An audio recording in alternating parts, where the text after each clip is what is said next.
돕고 섬기고 하는 마음으로 함께 동참해 주시면 베리베리 땡큐 마치 하도록 하겠습니다. 오늘 하나님께서 우리에게 주시는 말씀은 고린도전서 11장 17절에서 37절까지 말씀입니다. 고린도전서 11장 17절에서 34절까지 말씀 우리 함께 공부할 거고요. 함께 합독할 말씀은 23절에서 26절까지 말씀입니다.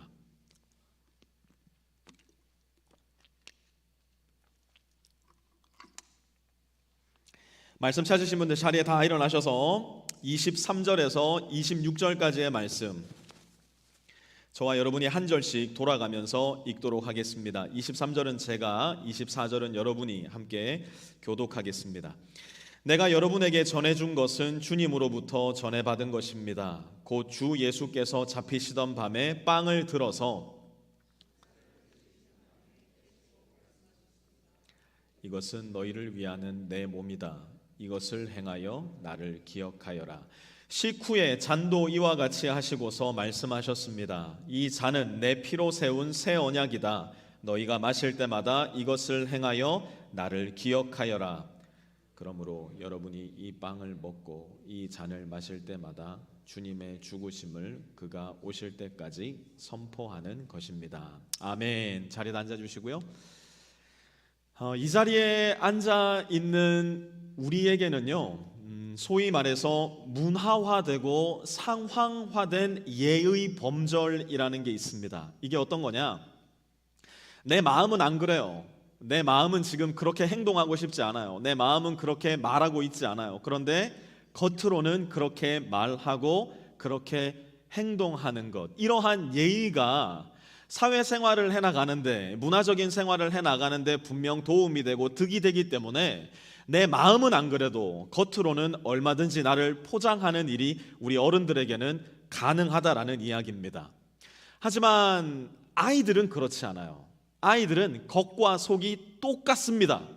속에 있는 말이 전혀 문화화되지 않고 상황화되지 않은 채로 그대로 터져 나오는 것이 어린 아이들의 특징입니다. 겉과 속이 똑같은 거예요.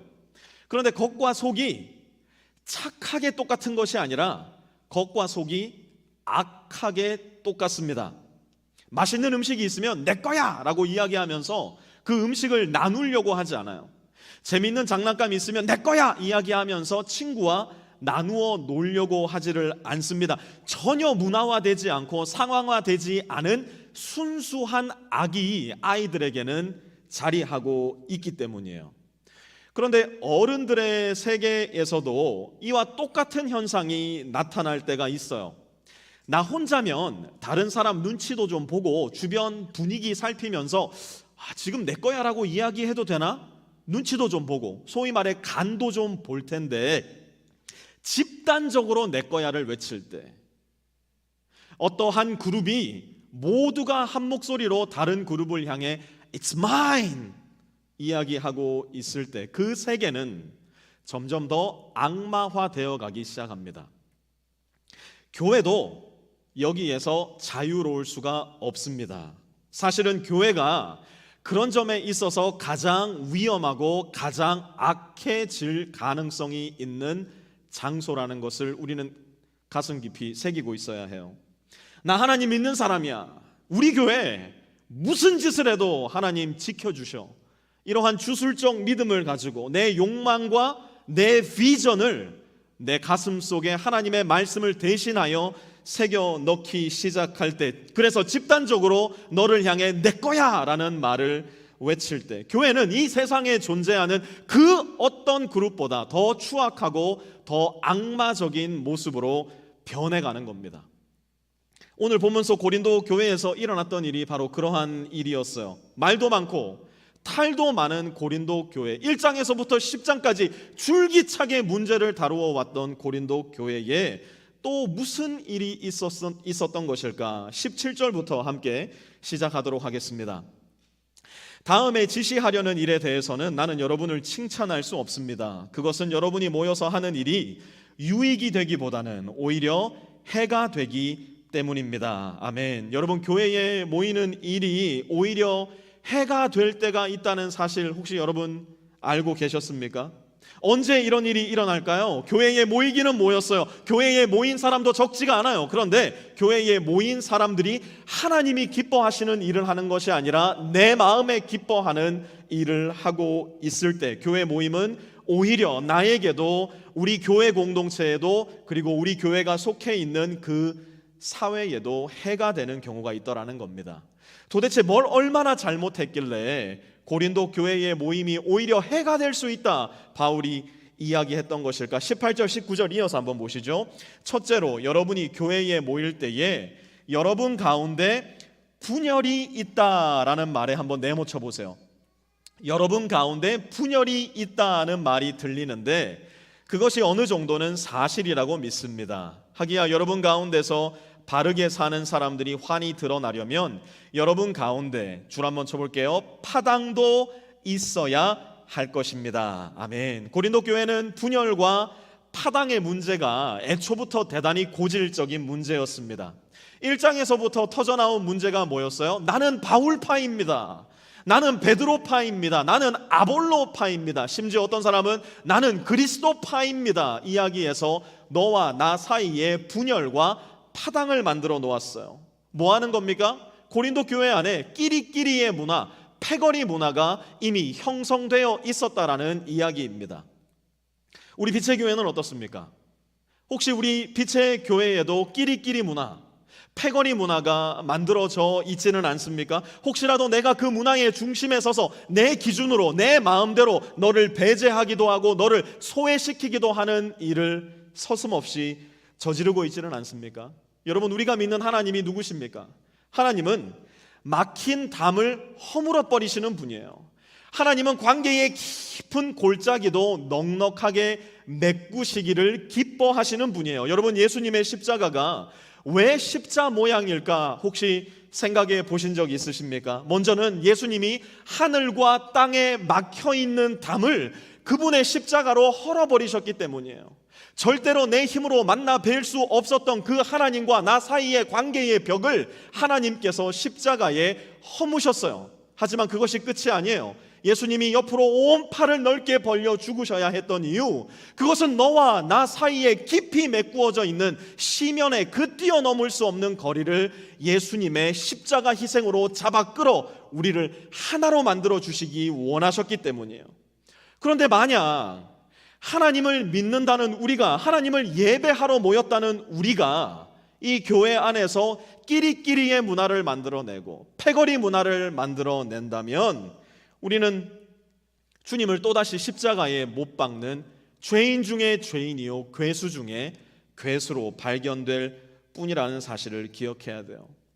그런데 고린도 교회 안에서 이러한 일이 벌어지고 있었다는 겁니다. 20절도 이어서 볼게요. 그렇지만 여러분이 분열되어 있으니 여러분이 한자리에 모여서 먹어도 그것은 주님의 만찬을 먹는 것이 아닙니다. 아멘. 여러분, 초대교회와 지금 21세기 우리 교회 예배에 가장 큰 차이가 있다면 그것이 무엇일까?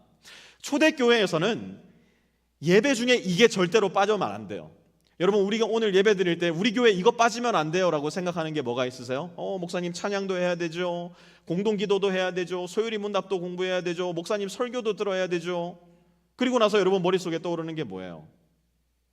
그거면 다죠. 더 뭐가 있어야 되나요? 생각하실 수도 있을 거예요. 그런데 초대교회에서는 절대로 빠지지 않았던 예배의 가장 중심에 있던 것이 무엇이냐? 찬양 아니에요. 설교 그것도 아니었어요. 그럼 뭘까요? 주의 만찬이 초대교회 예배에서는 단 한 번도 거를 수 없었던 가장 중심에 있었던 예배 모습이었어요. 그런데 문제가 뭐냐? 고린도 교회 안에 이 성만찬을 중심으로 끼리끼리 문화, 패거리 문화가 만들어진 거예요. 21절 22절 이어서 한번 보시죠. 먹을 때에 사람마다 제가끔 자기 저녁을 먼저 먹음으로 어떤 사람은 배가 고프고 어떤 사람은 술에 취합니다. 여러분에게 먹고 마실 집이 없습니까? 그렇지 않으면 여러분이 하나님의 교회를 멸시하고 가난한 사람들을 부끄럽게 하려는 것입니까? 내가 여러분에게 무슨 말을 해야 하겠습니까? 여러분을 칭찬해야 하겠습니까? 이 점에서는 칭찬할 수 없습니다. 아멘. 여러분, 바울의 말을 한마디로 요약하면 무슨 말인 줄 아세요? 고린도 성도들, 이렇게 주의 만찬을 할 거면 Please don't come to church. 이렇게 예배를 드리려면 고린도 성도들이요, 차라리 교회를 오지 않는 것이 낫습니다. 바울은 지금 이야기하고 있는 거예요.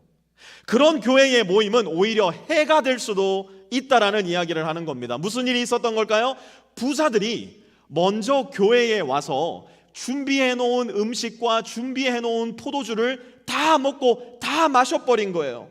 그리고 나면 늦은 시간까지 고된 노동에 시달려야 했었던 가난한 사람들, 종들, 노예들, 과부와 고아들, 사회적 보호망이 전혀 준비되어 있지 않았던 흙수저 중에 흙수저들이 교회에 느지막이 오게 되는 겁니다. 그들이 교회 문을 열었을 때 가장 먼저 발견하게 되는 것은 무엇이었을까요? 가난한 사람들을 환영하고 가난한 사람들을 환대하는 교회의 문화, 그들에게 박수를 쳐주고 잘 오셨다고 환영해주는 문화, 함께 손에 손을 잡고 일어나 하나님을 찬양하고 하나님의 말씀을 선포하는 문화 아니에요. 그들이 교회에 왔을 때 가장 먼저 보게 된 것은 무엇이냐?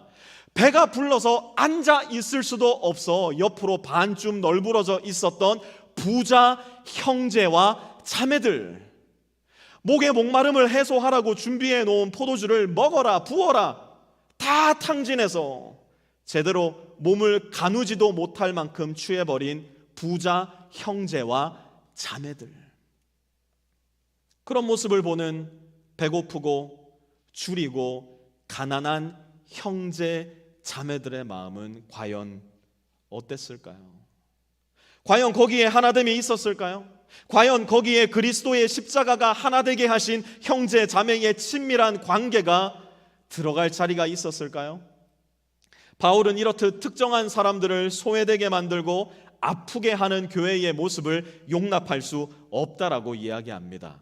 그러면서 진짜 성만찬의 의미가 무엇이냐, 너희가 성만찬을 할 때에 마음 가운데 기억하고 행해야 할 것이 무엇이냐, 바울은 가르쳐주기 시작하는데요. 23절에서 25절까지 우리 함께 보도록 하겠습니다. 내가 여러분에게 전해준 것은 주님으로부터 전해받은 것입니다. 곧 주 예수께서 잡히시던 밤에 빵을 들어서 감사를 드리신 다음에 떼시고 말씀하셨습니다. 이것은 너희를 위하는 내 몸이다. 이것을 행하여 줄칩니다. 나를 기억하여라. 우리 그 문장 같이 한번 읽어볼게요. 시작. 나를 기억하여라. 식후에 잔도 이와 같이 하시고서 말씀하셨습니다. 이 잔은 내 피로 세운 새 언약이다. 너희가 마실 때마다 이것을 행하여 또 줄칩니다. 나를 기억하여라. 다시 한번 읽습니다. 시작. 나를 기억하여라. 성만찬의 핵심은 크게 세 가지입니다. 과거와 미래와 현재를 기억하는 거예요. 성만찬의 핵심이 뭐라고요? 과거와 미래와 현재를 기억하는 것이 성만찬의 핵심입니다. 먼저는 과거를 기억하는 겁니다. 성만찬에서 기억해야 할 과거는 도대체 무슨 과거일까요?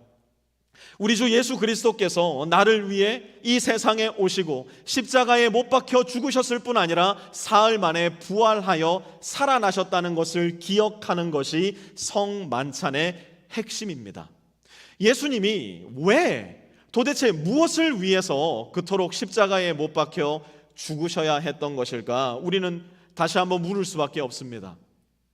어제가 한국은 추석이었는데요, 사실 여기 살다 보면 추석이 언제인지 모르고 그냥 지나갑니다. 그래서 아이코 하고 깜짝 놀라서 부모님께 죄송한 마음을 갖게 되기도 하는데요. 이제 곧 우리도 추석 같은 땡스기빙을 여기에서 기념하게 될 텐데요. 한국의 추석 그리고 우리의 땡스기빙이 유대인들로 따지면 유월절이라는 절기라고 생각하시면 됩니다. 지금도 유월절은 이스라엘이 일주일 동안 공휴일로 지정하고 있을 만큼 유대인들에게는 가장 큰 명절이고 절기이기도 합니다. 그렇다면 왜 유대인들은 그토록 긴 시간, 그토록 무게감 있게 유월절을 기념하는 것일까? 여러분, 구약 성경을 읽어보신 분들 혹은 출애굽기의 이야기를 들어보신 분들은 아마 아시겠지만 유대인들은 이집트의 노예로 무려 400년간을 노예살이 했었습니다. 하나님은 그곳에서 고통받던 유대인들에게 모세라는 지도자를 보내셔서 내가 너희를 구원하겠다 말씀해 주셨어요. 그리고 이집트 사람들에게 10가지 재앙을 차례차례 보내시면서 점점 더 이집트의 힘을 약화시켜 나가십니다. 그 마지막 10번째 재앙이 이집트 땅에서 살아가는 모든 사람의 장자들, 동물을 포함한 인간의 모든 장자를 죽이시는 것이 하나님께서 계획하신 10번째 재앙이었어요. 하나님은 모세를 통해서 이스라엘 백성들은 모두 한자리에 모여서 어린 양을 잡아서 그 피를 문 상하 좌우에 발라 죽음의 사자, 죽음의 천사가 왔을 때 그 집을 넘어가라고 말씀하셨습니다. 그 피를 본 천사는 그 집을 넘어갈 텐데, 그래서 그 집을 넘어갔다 하여 유월, 패스오버이라는 이름이 붙었고요. 그 말씀에 순종한 유대인들의 모든 장자들은 한 명도 빠짐없이 살아남았지만, 그 말씀을 듣지 않고 불순종하였던 이집트 사람들의 집에서는 그날 새벽 어머니, 아버지, 할머니, 할아버지 모든 가족들의 통곡이 터져 나오기 시작했던 겁니다. 결국 이집트의 파라오는 더 이상의 저항을 포기하고 이스라엘 민족들을 놓아주게 됩니다. 그때로부터 매해 every year 유대인들은 어린 양을 잡아 하나님이 베풀어 주신 구원의 밤을 기억하고 기념하기 시작했던 것이에요. 바로 그날을 기념하는 유월절 날 밤, 예수님이 빵과 잔을 드시고서 말씀하셨어요. 이것은 너희를 위하여 찢기는 나의 몸이다. 이것은 너희를 위하여 흘리는 나의 피이다. 이제 더 이상 너희들에게 유월절 어린 양은 필요 없다. 이제 내가 모든 인류를 위한 유월절 어린 양이 되어서, 하나님의 어린 양이 되어서 모든 사람들의 죄를 대신해 줄 것이다. 그래서 예수님이 말씀하신 것이 요한복음 3장 16절의 말씀이에요. 같이 한번 읽어보도록 하죠. 시작. 하나님이 세상을 이처럼 사랑하사 독생자를 주셨으니 이는 그를 믿는 자마다 멸망하지 않고 영생을 얻게 하려 하심이라. 아멘. 그러므로 성찬을 나눌 때마다 우리는 과거를 기억해야 돼요. 십자가의 사건을 기억할 수 있어야 돼요. 나를 위해 이 세상에 오신 예수님, 나를 위해 죽으신 예수님, 나를 위해 부활하셔서 지금도 하나님의 보좌 우편에 앉아 계신 예수님, 그분을 기억하는 것이 우리가 성찬을 기념하는 첫 번째 이유라는 것을 반드시 우리 마음 가운데 새기고 있어야만 합니다. 두 번째로, 성찬은 미래를 기억하는 일입니다. 성찬은 과거를 기억하는 일일 뿐만 아니라 미래를 기억하는 일입니다. 제 아들은 저와 제 아내가 한 약속을 기가 막히게 기억합니다. 오늘 아침에도 엄마 나 이거 사주기로 했잖아, 캔디 사주기로 했잖아. 그래서 아침부터 엄마를 끌고 밖으로 나가는 거예요. 아빠 위켄드에 아이스크림 사주기로 했잖아. 가끔씩 내가 이 약속을 했나 안 했나 가물가물할 때가 있는데, 제 아들은 안 까먹고 아빠가 약속했다고 하니까 어쩔 수 없이 끌려나가서 삥 뜯기는 기분으로 사주고 올 때도 있습니다. 뭡니까? 미래를 기억하고 있는 거예요. 제 아들이 미래를 기억하는 이유가 뭘까요? 엄마가 그 이야기를 했기 때문에 제 아들은 미래를 기억하고 있는 겁니다. 그것은 우리 그리스도인들도 마찬가지예요. 26절 한번 보시죠. 11장 26절. 그러므로 여러분이 이 빵을 먹고 이 잔을 마실 때마다 주님의 죽으심을 줄칩니다. 그가 오실 때까지, 거기 한번 줄쳐보세요. 주님의 죽으심을 그가 오실 때까지 선포하는 것입니다. 아멘. 언제까지 주님의 죽으심을 선포한다고요? 그분이 오실 때까지. 그렇다면 도대체 무슨 근거로 주님이 다시 오신다는 것을 우리가 마음속에 받아들이고 믿고 그 말씀을 선포하고 선언할 수 있는 것일까요? 내 느낌대로, 내 감정대로, 세상 흘러가는 거 보니까 말세다 말세, 세상 흘러가는 것을 보니까, 아니면 앞에서 목사가 이야기하니까 목사님 얘기하면 그런가 보다 해서요? 아니에요. 무엇을 근거로 주님이 오신다는 것을 우리는 마음 가운데 새기고 믿고 확신하며 전해야 되는가? 근거는 하나님 말씀밖에는 없어요.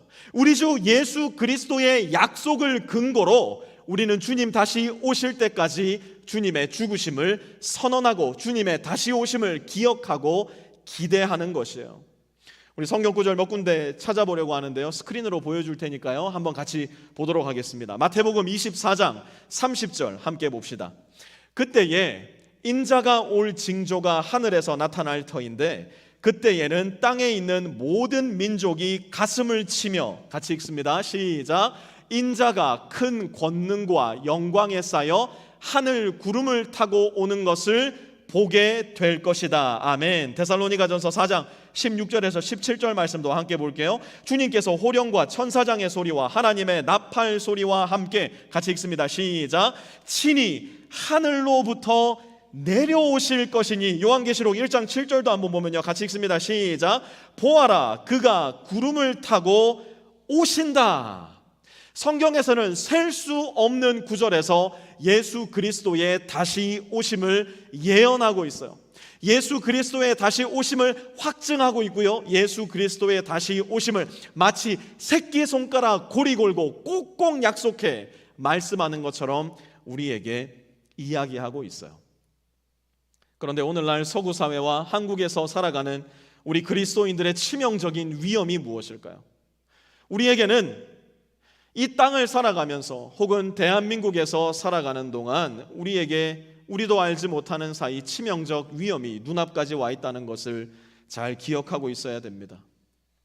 이 세상에서의 삶이 너무 편안하고 너무 만족스러우니까 그만 주님의 다시 오심을 그다지 기대하며 살아가질 않아요. 주님의 다시 오심을 그다지 반기고 싶은 마음도 없어요. 예를 들어 오늘 밤 주님 다시 오십니다 라는 이야기를 듣는다면, 물론 저 그렇게 얘기 안 할 겁니다. 왜냐하면 주님 오늘 밤 다시 오실지 내일 밤 다시 오실지 그 누구도 알 길이 없기 때문이에요. 만약 누군가 그렇게 얘기한다면 여러분, 그거는 거짓말이에요. 왜냐하면 주님께서는 다시 오실 날을 그 누구에게도 가르쳐 주지 않았다고 말씀하셨기 때문에.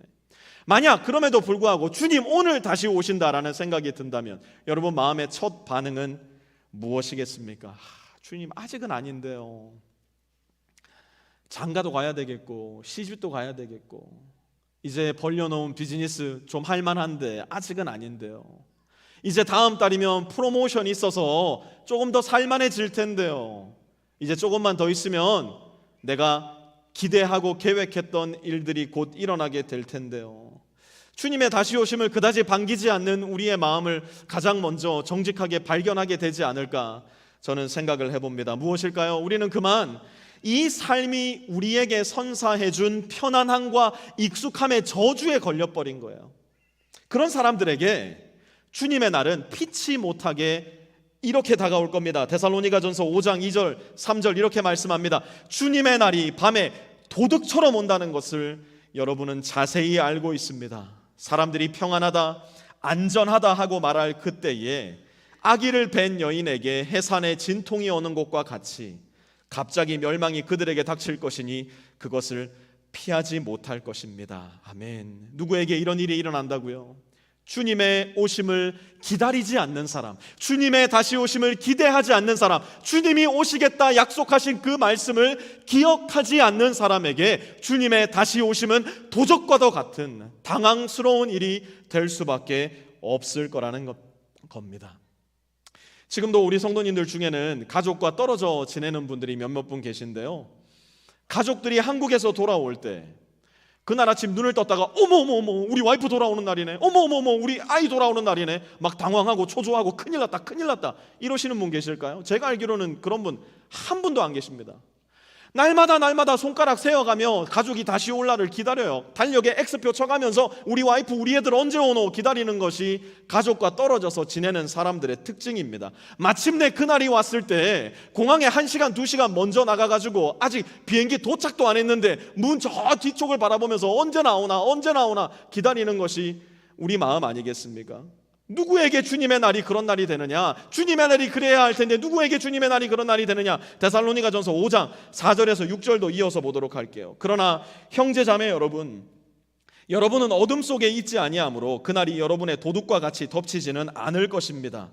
여러분은 모두 빛의 자녀요 낮의 자녀입니다. 우리는 밤이나 어둠에 속한 사람이 아닙니다. 같이 한번 읽습니다. 시작. 그러므로 우리는 다른 사람들처럼 잠자지 말고 깨어 있으며 정신을 차립시다. 아멘. 뭐 하는 사람요? 잠자지 말고 깨어 있으며 정신을 차리는 사람. 그 사람이 뭐 하는 사람인데요? 주님의 다시 오실 그 미래를 기억하는 사람. 우리가 반복적으로 성찬을 행하는 이유는 다시 오실 주님을 기대하고 기억하기 위해서라는 것입니다. 세 번째로 성찬은 현재를 기억하라는 메시지를 담고 있기도 합니다. 성찬의 세 번째 메시지는 현재를 기억하라는 겁니다. 오늘 본문 고린도전서 11장 27절에서 29절 함께 보도록 하겠습니다. 그러므로 누구든지 합당하지 않게 주님의 빵을 먹거나 주님의 잔을 마시는 사람은 주님의 몸과 피를 범하는 죄를 짓는 것입니다. 그러니 각 사람은 자기를 살펴야 합니다. 그런 다음에 그 빵을 먹고 그 잔을 마셔야 합니다. 몸을 분별함이 없이 먹고 마시는 사람은 자기에게 내릴 심판을 먹고 마시는 것입니다. 아멘. 바울의 말을 다시 한번 잘 들어보세요. 누구든지 합당하지 않게 주님의 빵을 먹거나 주님의 잔을 마시는 사람은 이라고 바울은 이야기합니다. 여러분, 우리 중에 나는 주님의 빵과 주님의 잔을 마시기에 합당한 사람입니다 라고 생각하는 분들 계실지 모르겠어요. 제가 단언해서 말씀드립니다. 우리 중에 단 한 사람도 주님의 몸과 주님의 피를 마시기에 합당한 사람은 존재하지 않아요. 우리에게 합당한 것이 뭔지 아세요? 우리에게 마땅히 준비되어 있어야 했던 것이 무엇인지 아세요? 우리에게 합당하고 우리가 받을 만한 것은 하늘 하나님의 진노와 분노밖에는 없었다는 사실을 잘 기억해야 됩니다. 하지만 하나님은 그런 우리에게 진노와 분노 대신 하나님의 자비와 하나님의 은혜와 하나님의 사랑을 예수 그리스도를 통해 보여주시기로 작정하셨어요. 하나님의 자비와 은혜와 사랑을 예수 그리스도를 통해 받은 사람들, 그래서 그것을 누리고 있는 것이 바로 저와 여러분의 현재라는 것을 알아야 합니다. 그리스도인들은 이 하나님의 자비와 은혜와 사랑을 먹고 살아가는 사람들이에요. 여러분 혹시 그거 아세요? 사람은 먹은 대로 변합니다. 한국 음식 계속 먹이잖아요. 그러면 미국 사람도 한국 사람처럼 돼요. 미국 음식 계속 먹잖아요. 한국 사람도 미국 사람처럼 변합니다. 우리가 아무리 미국에 산 연수가 50년이고 100년이라고 해도요, 우리의 소울푸드는 된장찌개고 김치찌개인 것을 그 누구도 부인할 수 없을 거예요. 아무리 가끔씩이라도 라면에 김치 먹어줘야 살겠다 싶은 생각 드는 것이 바로 한국인입니다. 그렇다면 그리스도인들의 소울푸드는 무엇일까요? 그리스도인들이 반드시 날마다 먹어야 할 우리의 소울푸드, 그것은 하나님의 자비와 은혜와 사랑이에요. 오늘을 살아가는 우리가 힘을 얻기 위해서, 오늘을 살아가는 우리가 그리스도인으로 살아가기 위해서 반드시 먹어야 할 것은 하나님께서 베풀어 주시는 자비와 은혜와 사랑이라는 것을 늘 기억해야 됩니다.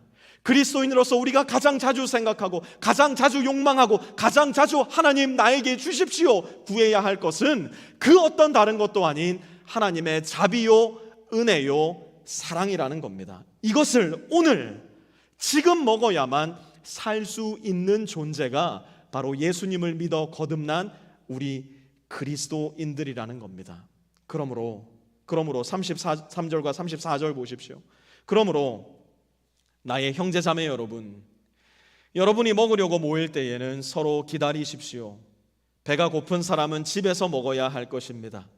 그것은 여러분이 모이는 일로 심판받는 일이 없도록 하려는 것입니다. 그 밖에 남은 문제들은 내가 가서 바로 잡겠습니다. 아멘. 사도 바울이 오늘 우리 교회에 오셔서 설교를 한다면 사도 바울은 무엇이라 말씀하실까요? 우리 교회 늦게 와서 먹을 음식이 없어서, 음식을 살 돈이 없어서 굶주리시는 분들, 너무너무나 감사하게도 또한 너무너무나 다행스럽게도 한 분도 안 계세요. 누구는 더 많이 먹고 누구는 좀 덜 먹어서 저 밖에 있는 도넛 이따가 끝나고 나갔는데 내가 먹을 도넛 하나도 안 남았다고 해가지고 내 마음이 상하고 영혼이 낙담이 오고 디프레션에 들어가시는 분도 이 자리에는 아무도 계시지 않아요. 더 많이 먹는 것으로 조금 덜 마시는 것으로 우리 교회에 분열 생기지 않습니다. 하지만 우리 중에도 여전히 지금도 배고픈 사람들이 있다는 사실을 우리는 기억해야 돼요. 외로움에 배고픈 사람, 따뜻하고 친절한 말 한마디에 굶주려 있는 사람, 지치고 힘든 이민 생활 속에서 누구 하나 나한테 손 내밀어 줄 사람 없나? 누구 하나 나에게 어깨에 손을 얹어줄 사람 없나? 그 한 사람의 배고픈 사람들이 오늘 이 자리에도 우리 중에는 있을지도 몰라요. 여러분, 우리 교회 한번 보세요. DFW 전역에 한인교회 200여 개가 있다고 하는데요, 200여 개 한인교회 중에 평균 연령이 가장 젊은 교회가 바로 우리 교회예요. 그러다 보니 우리 교회에 두드러진 특징이 하나 있는데요, 그게 뭐냐면 고도로 개인주의화된 우리 마음, 고도로 미국화된 개인주의가 우리의 마음과 우리의 심장 깊숙이 새겨져 있다는 것을 우리는 눈치채지 못하고 있는지도 몰라요. 서로에게 피해를 주는 것을 극도로 싫어하고 경계하는 우리들, 혹 내가 저 사람에게 먼저 다가갔다가 저 사람 마음을 불편하게 하면 어떡하지? 걱정하는 나의 마음들, 혹시 내가 저 사람에게 먼저 손을 내밀었다가 오해라도 사게 되면 어떡하지? 지레 겁을 먹고 두려워하는 마음들. 10명 중에 9명이 서로를 바라보면서 그렇게 생각을 합니다.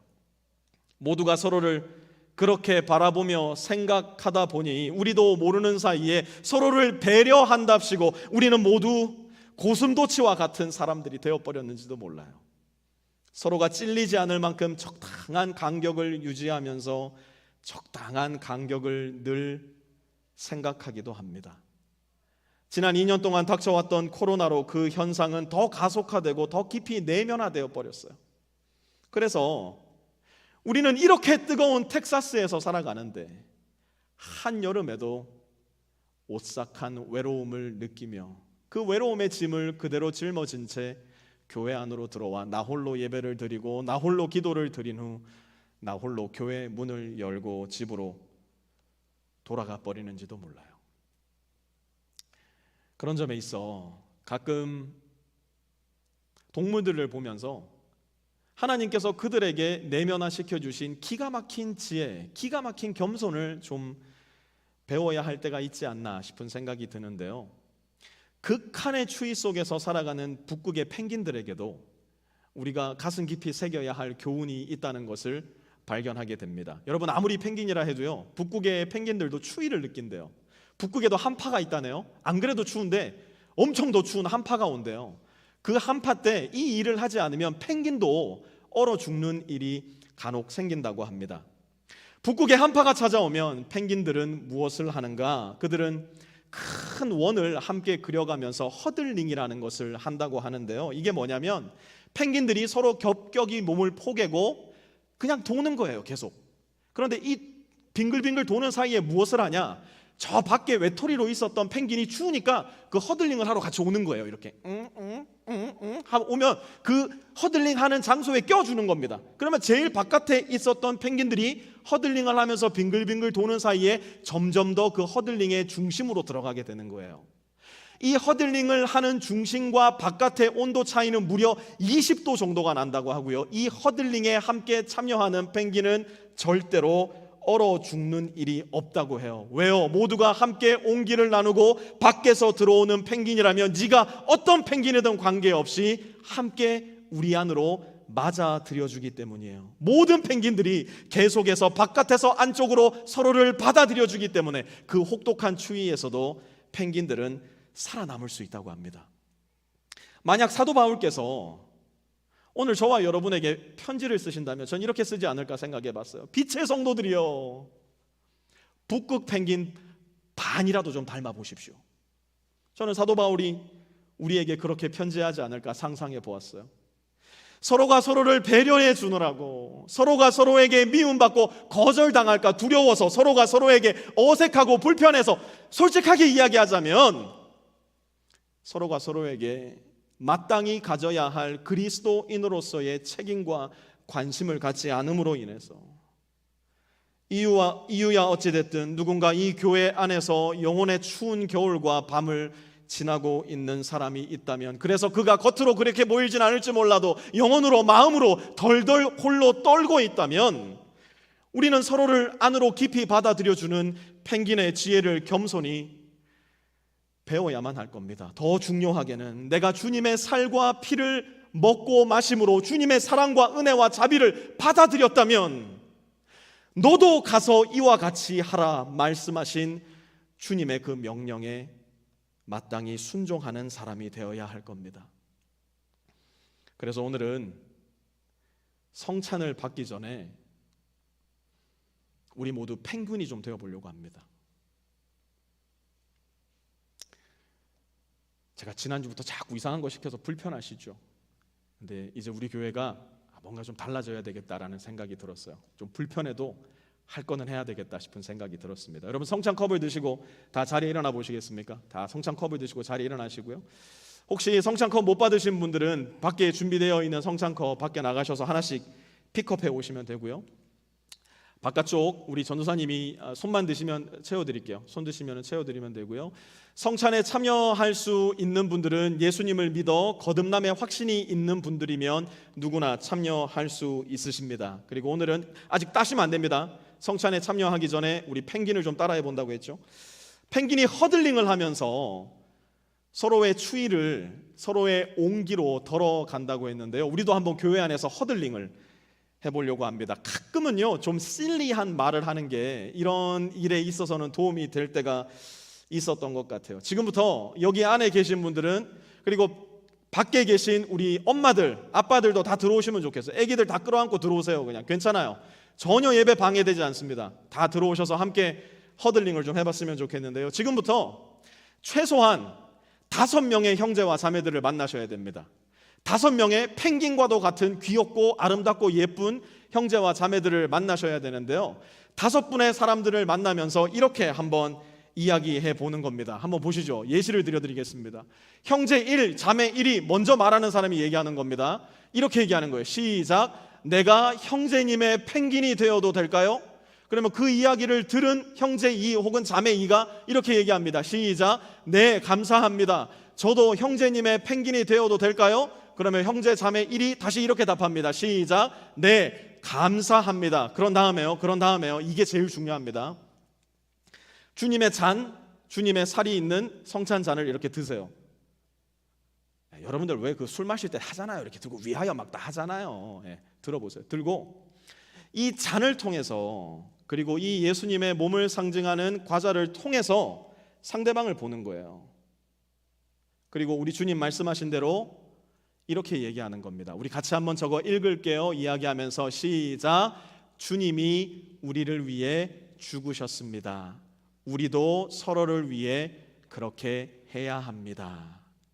이렇게 5분씩, 최소한 5분씩, 더 많은 사람 하셔도 되고요. 될 수 있으면 내가 한 번도 만나보지 못한 분들에게 다가가셔서 제가 자매님의 펭귄이 되어드려도 될까요? 함께 이야기 나누고 성찬을 준비하도록 하겠습니다. Let's go huddling.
예배팀 올라오시고요.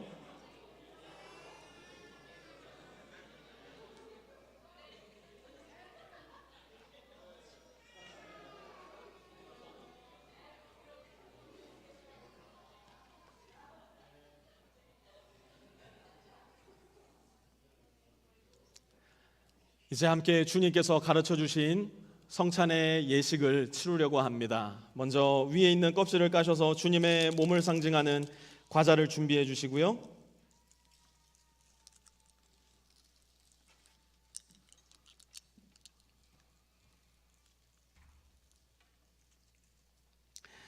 내가 여러분에게 전해준 것은 주님으로부터 전해받은 것입니다. 곧 주 예수께서 잡히시던 밤에 빵을 들어서 감사를 드리신 다음에 떼시고 말씀하셨습니다. 이것은 너희를 위하는 내 몸이다. 이것을 행하여 나를 기억하여라. 주님의 죽으심의 과거, 주님의 재림의 미래, 그리고 주님의 은혜와 자비와 사랑을 받은 현재를 기억하며 우리 이 떡을 함께 취하도록 하겠습니다.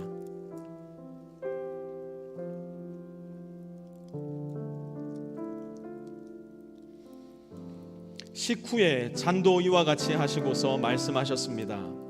이 잔은 내 피로 세운 새 언약이다.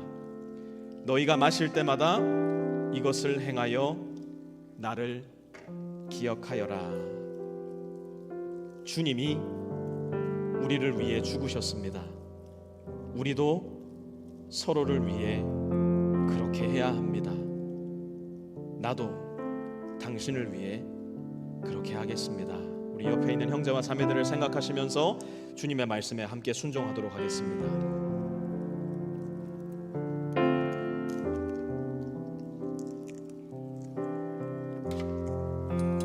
성찬에 동참한 우리가 들은 말씀을 기억하면서 이렇게 함께 찬양했으면 좋겠습니다. 매일 스치는 사람들 내게 무엇을 원하나. 우리 함께 찬양합니다. 매일 스치는 사람들 내게 무엇 바라나. 공허한 그 눈빛은 무엇으로 채우나. 모두 자기 고통과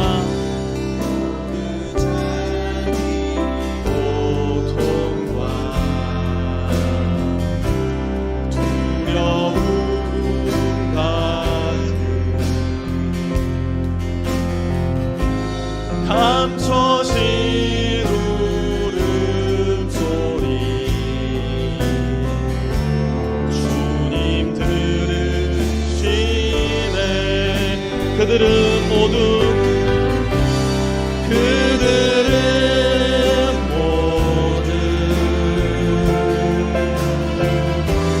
주가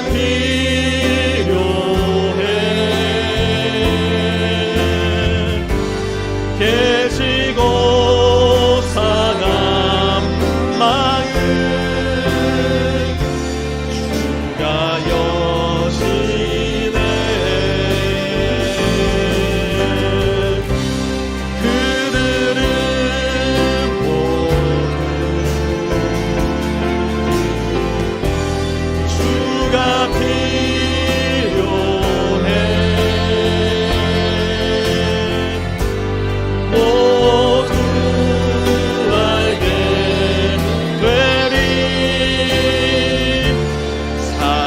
한 번 더. 우리는 모두 주님이 필요합니다. 우리는 모두 주가 필요. 깨지고 상한 우리의 마음을 깨지고 상한 마음 주님이 열어주십니다. 그러므로 우리는 모두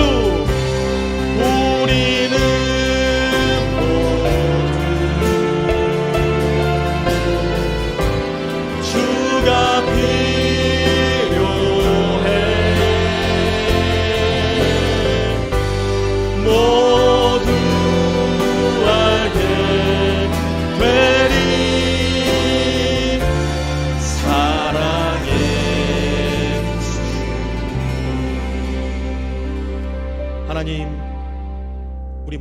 우리에게는 주님이 필요합니다.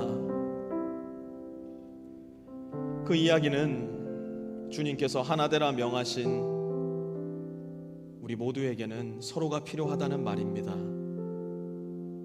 삼위일체의 하나님께서는 교회 공동체의 형제 자매들과 하나 될 수 있는 기회와 특권을 주셨고, 우리는 지역교회 안에서 그 하나됨 삼위일체의 신비 속으로 들어감을 기억하기 원하오니, 주님 오늘 성찬을 받아 주님의 죽으심과 부활을 기억하고 주님의 다시 오심을 기억하며 주님의 자비와 은혜와 사랑을 기억하는 우리에게 내 곁에 있는 주가 필요한, 내가 필요한 나의 형제와 자매에게로 먼저 나아갈 수 있는 용기와 힘과 사랑을 허락하여 주시옵소서. 그래서 우리 교회 이렇게 추운 개인주의와 물질주의와 성공주의가 황폐한 이 시대 속에서도 우리 교회에 들어오면 너무나 따뜻하고 너무나 포근하고 너무나 아늑한 마음과 영혼의 상태가 될 수 있는 주님의 몸된 교회 될 수 있도록 하나님 은총 베풀어 주시옵소서.